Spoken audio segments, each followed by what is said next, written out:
2.5 years ago, he was diagnosed with stage 4 prostate cancer. All the chemos would wipe everything out. We'd be good for a few months. False hope. The cancer would come back, more chemo, and then the third time was the last. But whenever he was feeling good, we went places. We went camping. We did road trips. He did go paddle with friends. He and our son did SAG back in September. So he just made sure that he kept doing it, as much as he could.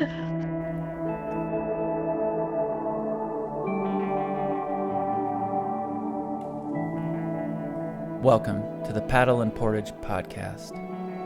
The voice you just heard is Julie Bates. Julie lives in Duluth. In that opening clip, we heard Julie talking about her late husband, Tim Bates. Tim passed away in December 2025 after a battle with prostate cancer. Tim was well known in the Duluth community. For many years, he was the University of Minnesota Duluth outdoor education program leader, also co-founder of the Duluth Folk School. He was also an avid paddler, a certified canoe instructor, and so he was known in many circles in and around Duluth through those passions. That's right. And from the many people that we've been talking to over the course of the start of the year 2026 about Tim Bates, as we were getting ready to make this episode, we've learned that Tim was an amazing carpenter. In addition to these things that you shared, LB, he's also a master craftsman and an amazing problem solver. Yeah, he was an organizer of things and ideas and could execute on those ideas. But Julie says Tim's achievements and all those things that he did for Duluth were really just scratching the surface of who he was as a person, including who he was for the paddling community. The man had so many accomplishments, but it's really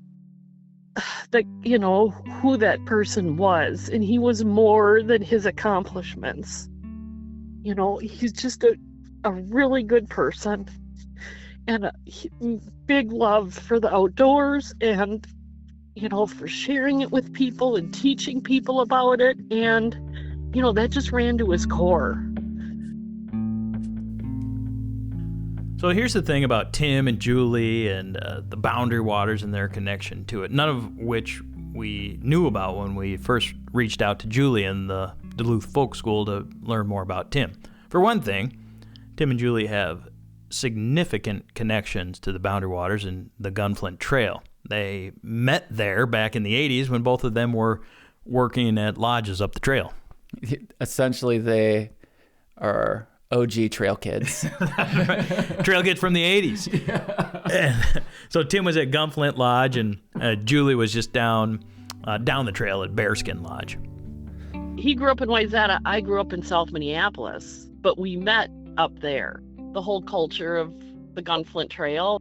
We worked for the Kerfoots and I worked for the Tuttles, and so we kind of knew the same people. So, and I know who he was, but we weren't dating or anything. But a few years go by and we kind of reconnected, we re-met, and then that's just when we started dating. And so if it wasn't for the Boundary Waters, our story would not have been.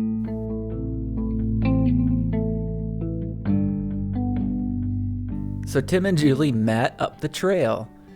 Julie literally credits their entire family history, including the birth of their daughter Erin and son Kelly, to the Boundary Waters. But their ties of significance to the BWCA don't end there. Welcome to the Boundary Waters. Beautiful, isn't it? It's a place that still seems... So that music probably sounds very familiar to anybody Absolutely. Who went to the Boundary Waters between 2007 and 2019. That's the old permit video, and in case you didn't know. The single video that everybody had to watch before they could get their permit to go into the Boundary Waters at the outfitter or the ranger station. Right, sure. As it turns out, Tim and Julie they're in the frickin' video. I had no idea. Right. I mean, they're like the main people in the video. Impact on the land. So to make sure the wilderness can be enjoyed by you, your fellow visitors, and future generations. So they were the couple who were paddling the canoe and who were seen more or less throughout the entire 10 minutes. Right, exactly. And Julie said it made them these quasi-celebrities, as you were referencing, LB, for a while, and it brought some attention that Julie would get recognized in a grocery store sometimes, that type of thing. Like, aren't you the person in the Boundary Waters video? So, what better thing to be recognized for? Right. Like, I'm sure Ranger Nancy has that same experience now as she's in the new video. But back when Tim and Julie were in that 10-minute video, it was aired in one of the Duluth schools, and at least one of the kids had a certain feeling about that. Here's Julie. It's kind of funny. Our daughter was in middle school and the teacher was showing that video, and she's like, wait a minute, Tim and Julie Bates. She says, Aaron, isn't that your parents? Aren't those your parents? And Aaron was just like dying of embarrassment, like crawling under the table. She's like, yeah, whatever, don't tell anybody, and she was so embarrassed. But that was pretty cool that we got to do that. Hi, I'm Laura Mullen, co-founder of Bent Paddle Brewing Company in Duluth, Minnesota. Here at Bent Paddle, we make quality craft beer and hemp cannabis beverages from the clean water of Lake Superior. On your way up to the BWCA, be sure to check out our Lincoln Park Craft District tap room to get a stainless steel or growler to go, or find Bent Paddle at restaurants, bars, and liquor stores throughout Minnesota. Let Bent Paddle be the bridge that lets good memories and conversation flow while you're reflecting on the perfect campsite or the splendidness of the Northern Lights. For more info, visit bentpaddlebrewing.com or check us out on Facebook or Instagram. Cheers! 50 years ago, a group of friends met at a diner and began to organize a movement. They called themselves Friends of the Boundary Waters. Through grassroots organizing, they fought to make the Boundary Waters the protected wilderness it is today. For 50 years, we've defended the Boundary Waters. Our strength is in our members. It is in you. To learn more and join this movement, please visit friends-bwca.org.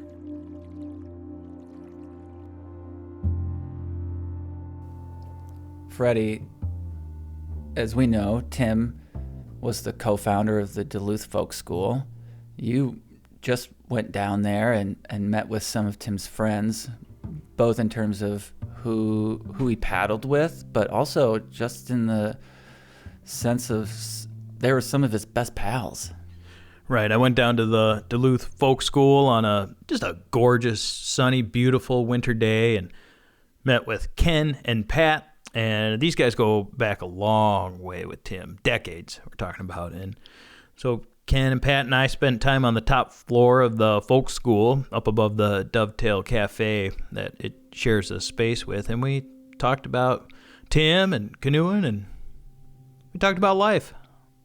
Hi, I'm Ken Gilbertson. I'm retired from UMD and taught outdoor and environmental education for my career. I'm a friend of Tim Bates, and I've known him since he walked in the door as a freshman. And so I was his teacher, his supervisor, got to hire him, and then we just became good friends, and I consider him my brother. Every year for 30 years, we would do a fall trip in the Boundary Waters. We did a few summer trips, but the fall trips we were special with Tim and I were, there'd be times where we'd be paddling in the snow, and we'd go out for 2-3 days, and we'd always make a habit of going traditional. So we would cook in a Dutch oven or a reflector oven.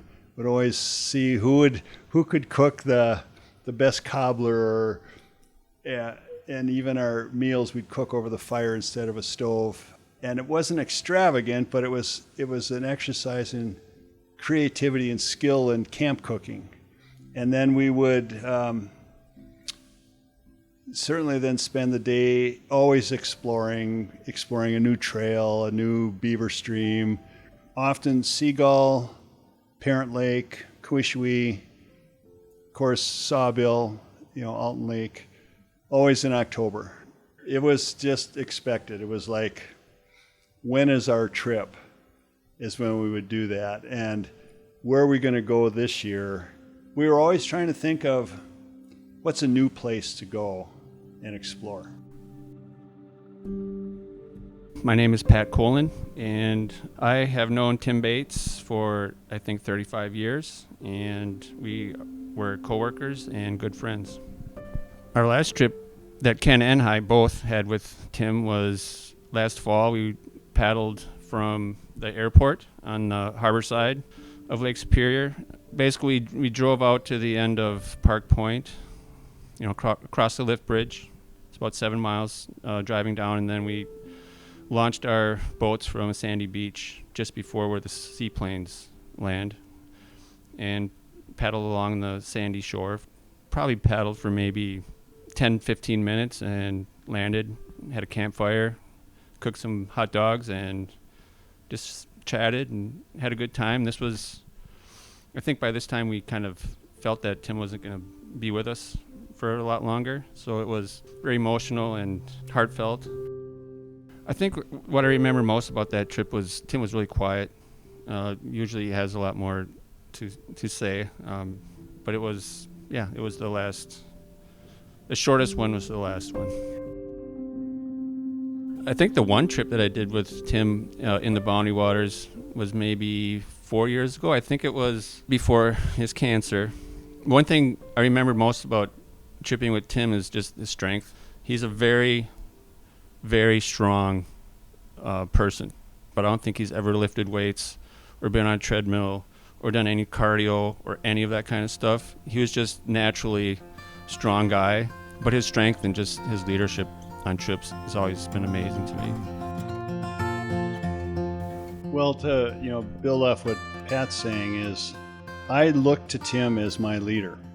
Even though my hierarchy at the university was I was his leader, but in my life, I look to Tim. Creativity, how to do things, advice. And so he wasn't interested in standing and being in the front of the crowd. He just ended up there and was that kind of a leader. You could say he led from behind. So on every trip, what was great is it didn't matter what the conditions were. We were going to pull it off because we had a lot of faith in each other. We knew our strengths, but we would work together to make it's pouring rain and it's cold and it's the end of the day and the tarp is up.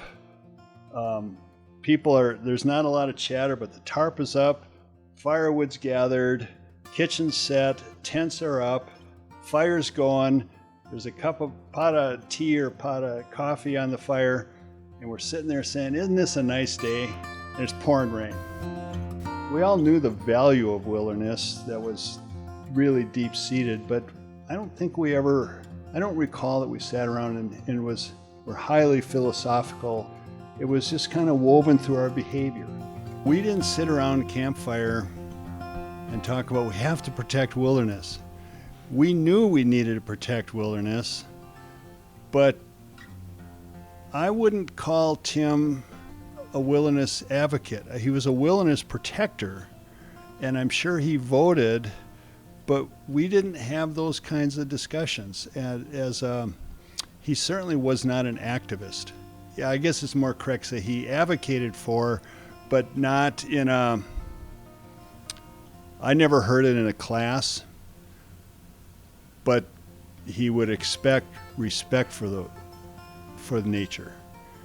But he wouldn't say vote this way or we have to stop this or that. His actions shouted his words.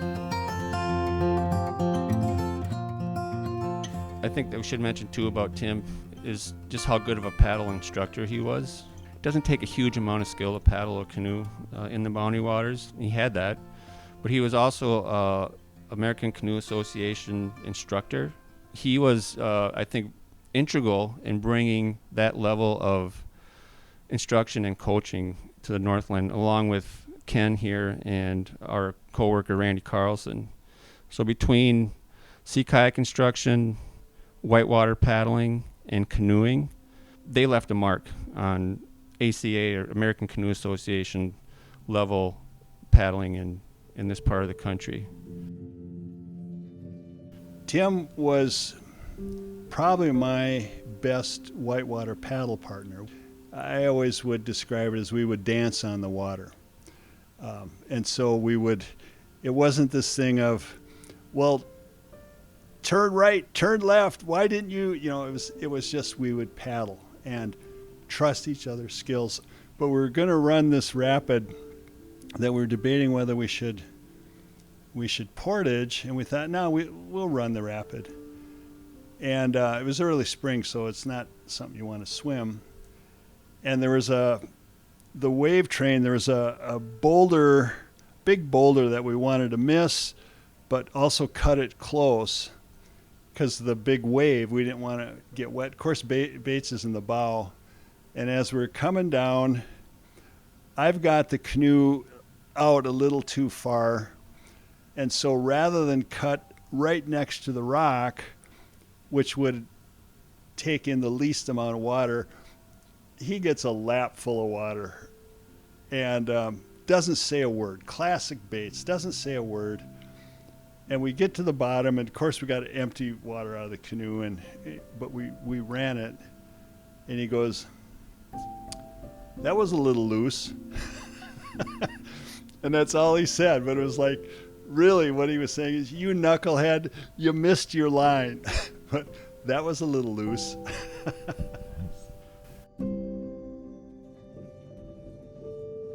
One of the most powerful stories of that day, as we're hearing from Pat and Ken, some of these reflections about their time with Tim, it wasn't about being in a canoe or a paddle trip to the Boundary Waters. It came from Ken, this story, and it was about the last time that he saw his friend. And to start that story, let's first hear from Julie. We have a home right in the middle of Duluth that Tim built. He and his dad built it. And we have a sunroom. And if you had to pick a place to spend your last moments, that was the place. When we brought him home, he died on December 13th. So this would have been like 4 days before that. When we brought him home, it had snowed. And Ken and Zach, they were there shoveling, and they helped bring him in the house. And it was very powerful, just having him there. So I just was there to clear the driveway, and Julie said, "Well, Tim's coming home today." And we knew where he's at, that was his last ride home. And I was thinking to stay out of the way. Well, here comes the vehicle with Tim in it, and they needed help to get him in the house. So I'm really fortunate that I was there, and I got to help bring my brother into the house and help lift him onto his bed. I pretty much knew. I mean, I'd seen him like once a week. I'd seen him a number of times building up to that, but I think we both knew. So I was able to, put my hand on his shoulder and say, "Tim, I love you." And he said the same back, even though he couldn't talk. His voice, his throat was too sore or whatever. But we knew. As we've heard about Tim, he might have been a man of few words, like Ken said, somebody who let his passion for paddling in wild spaces speak for themselves. And it sounds like his son, Kelly, is very much the same way. During our conversation with Julie, she told us that Tim and Kelly got to take their final canoe trip together last fall, just a few months before Tim passed away in December. They paddled on Saginaw Lake in September. They did this trip, Sag at the end of the Gunflint Trail, of course. We first heard about that trip to Sag from Julie, but Ken also mentioned it when you were chatting with him at the Duluth Folk School. And about a week later, you had a chance to talk with Kelly about his dad's final trip to the Boundary Waters. So I'm Kelly Bates. I'm Tim's son, and he's the one who brought me on dozens of trips up to the Boundary Waters and got me into the whole outdoor thing. So that trip was just me and my dad, and we just picked Sag because it was a big lake, a lot to explore without having to portage a whole lot. And weather was absolutely perfect. It went as well as it could have gone, I think. I mean, it was 60s during the day, 50s at night, so perfect temps, no rain, nothing. And so we head out, and we're just kind of posting up, kind of a more relaxed trip than what we had done several years ago, and kind of set up camp at one spot. And throughout the next day we're exploring, just paddling around the whole lake, checking out just about all the campsites we could, and found some cool old remnants of cabins from 70 years ago or whatever at some of the sites. And it was just a fairly ideal trip. Growing up, my dad would always, he's somebody who would like to go and put a lot of miles in, but the last couple of years he's not as up to that stuff due to the effects of chemo. And I think it was end of August, right before we did that trip to Sag, he had scans and everything looked clear. So it was kind of a false hope there.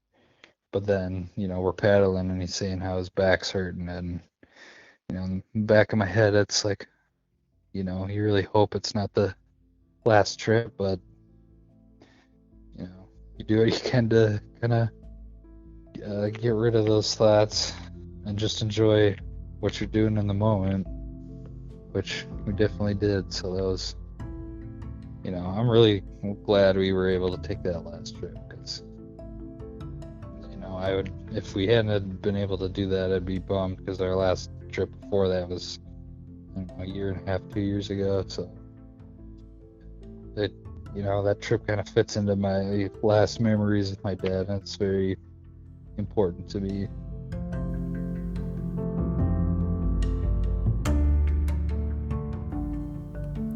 It was an important trip for Kelly. Julie knew it too, even though she wasn't there with the two of them.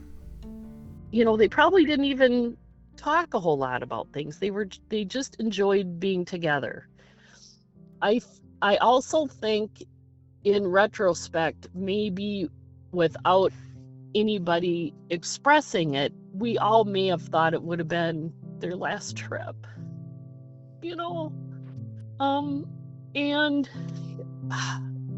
it was interesting because everything happened so fast. We just didn't know at the end that it really was the end. We thought it was other things. We thought it was the chemo or some side effects.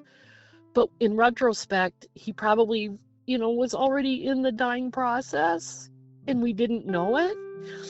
And Kelly came to me when we were at the hospital, and he said, "Mom, we have to bring Dad home," which is what we were trying to do anyway. But he said he remembers the two of them on a camping trip, and Tim told him, and this is before he was sick, I mean, this would have been years ago, he told Kelly, don't let me die in a hospital. And I thought that was so weird, because I didn't think they had deep conversations like that, but it was something when you're out in the wilderness. I think it just brought something out, and they were able to have that deep conversation.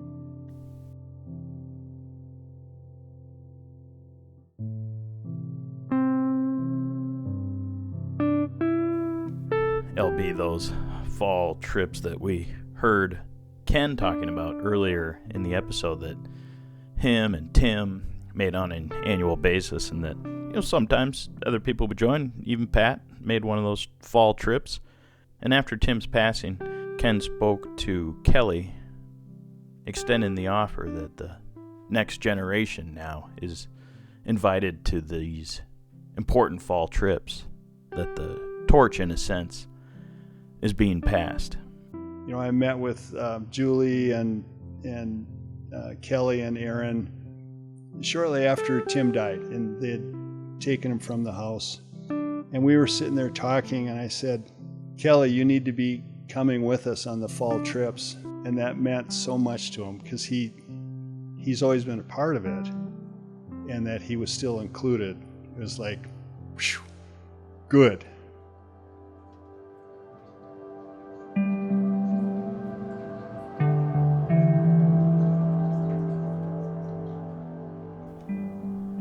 Tim Bates, Freddie. Someone who impacted the lives of a lot of people in Duluth, and a lot of people who paddle canoes in the Boundary Waters.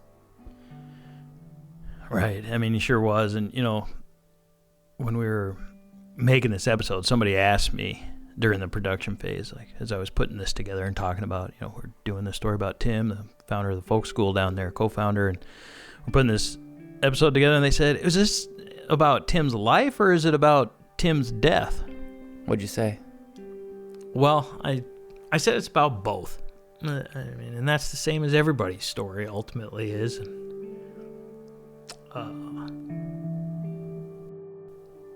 Freddie, you're feeling a lot right now.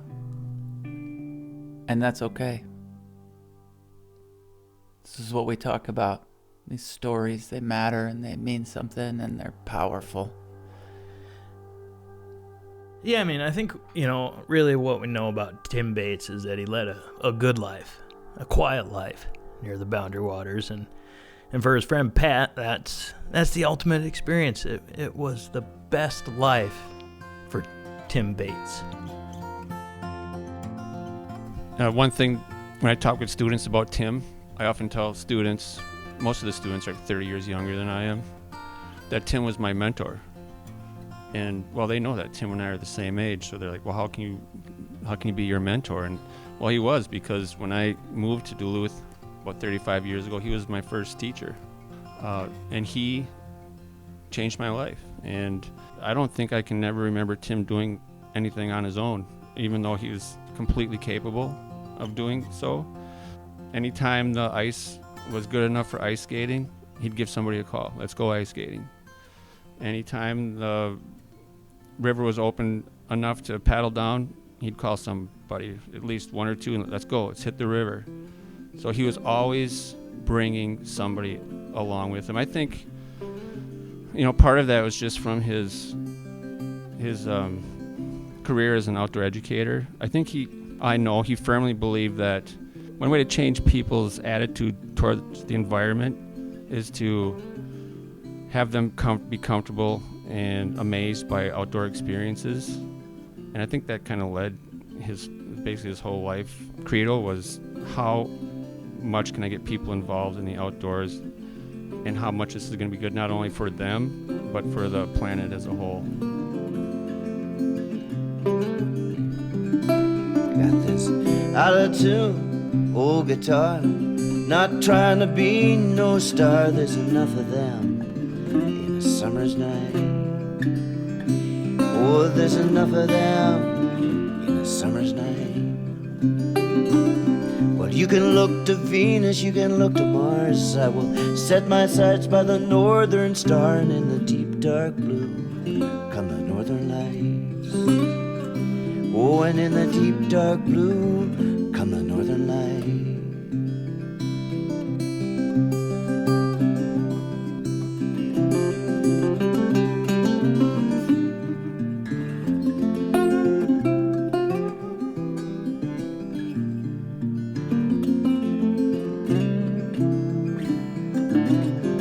Sing when I paddle canoe, feeling, not thinking if the strokes are true. We're gonna get through to the other side. Now, out in the night, the waves beat the shore. You can hear 'em pounding, you can hear 'em roar. Oh, roll me, rock me in my dreams. You can roll me, rock me in my dreams.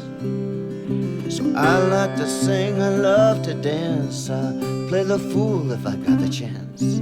All around the campfire light,